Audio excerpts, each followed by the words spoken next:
Future Hendrix presents WIZRD. Oh, Dave's shaking his head. First of all, I think the Hendrix thing still annoys me. Like, relax, bro. Let's slow that roll just a second. And you know, maybe I don't know what's going on. Why does he hate vowels so much? I mean, that's just an aesthetic thing. People do that all the time, right? I don't think don't blame just Future for changing the way the words look, right? Sure. But so, Future. we talked about Future quite a bit since we started the podcast. He's been a pretty prolific artist over the last couple of years. I mean, starting back in 2016, I think we reviewed. No, sorry, 2017. What he dropped Future. Last year we talked about Future and Juice WRLD presents. And Beast Mode 2 as well. Yeah, Beast Mode 2.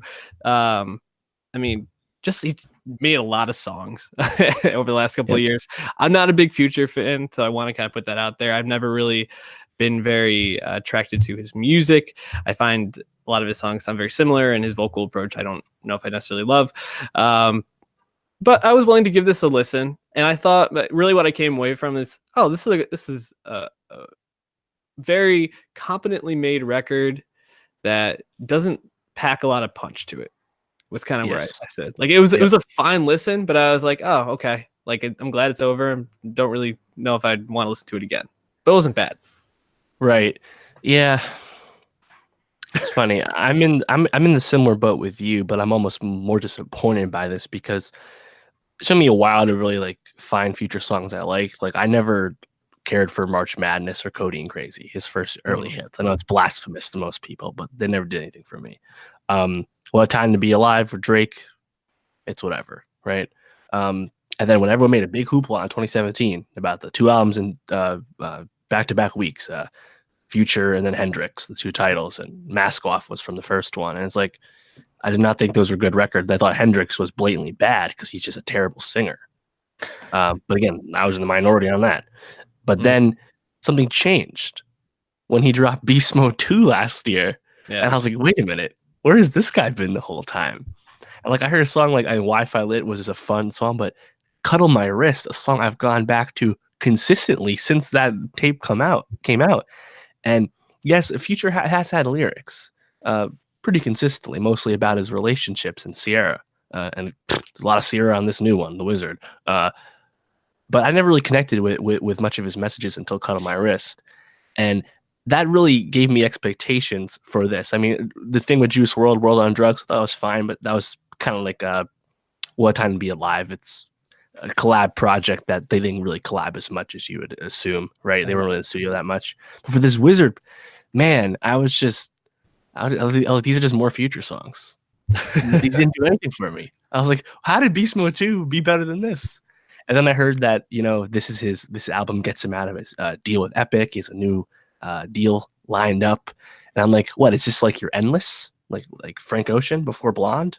And the thing is, the problem with that is Endless was good. The album is good. And this is more Future. This is like fucking Evolve and all those other mixtapes he had that just people don't remember anything about. Like, he makes a ton of music. I thought this was just a lot of that. It was just more Future songs.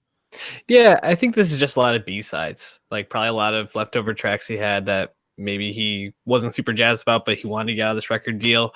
I actually think the thing that stood out to me most is just like the lack of energy I felt on this. You know, Future has always kind of dabbled more into sadder lyrical content, pain, relationships that fall apart. You know, you talked about Sierra as a major source of pain and focus in his writing. And I think where he shines the most on this is when other people are coming into the songs and breathe some life in. Like, I thought the song First Off with Travis or Unicorn Perp with Young Thug and Gunner were actually the two that I was like, oh, there's something here that sounds actually a little bit more energized and a little more fun than the rest of them.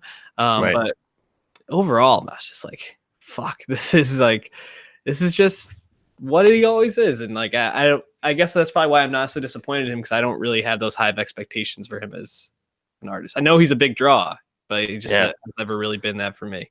Yeah, well, I mean, shit, he's done 100,000 plus every record since DS2 in 2015. He's gigantic. Yep. But I guess Beast Mode 2, for my personal enjoyment, was an exception to the rule, unfortunately.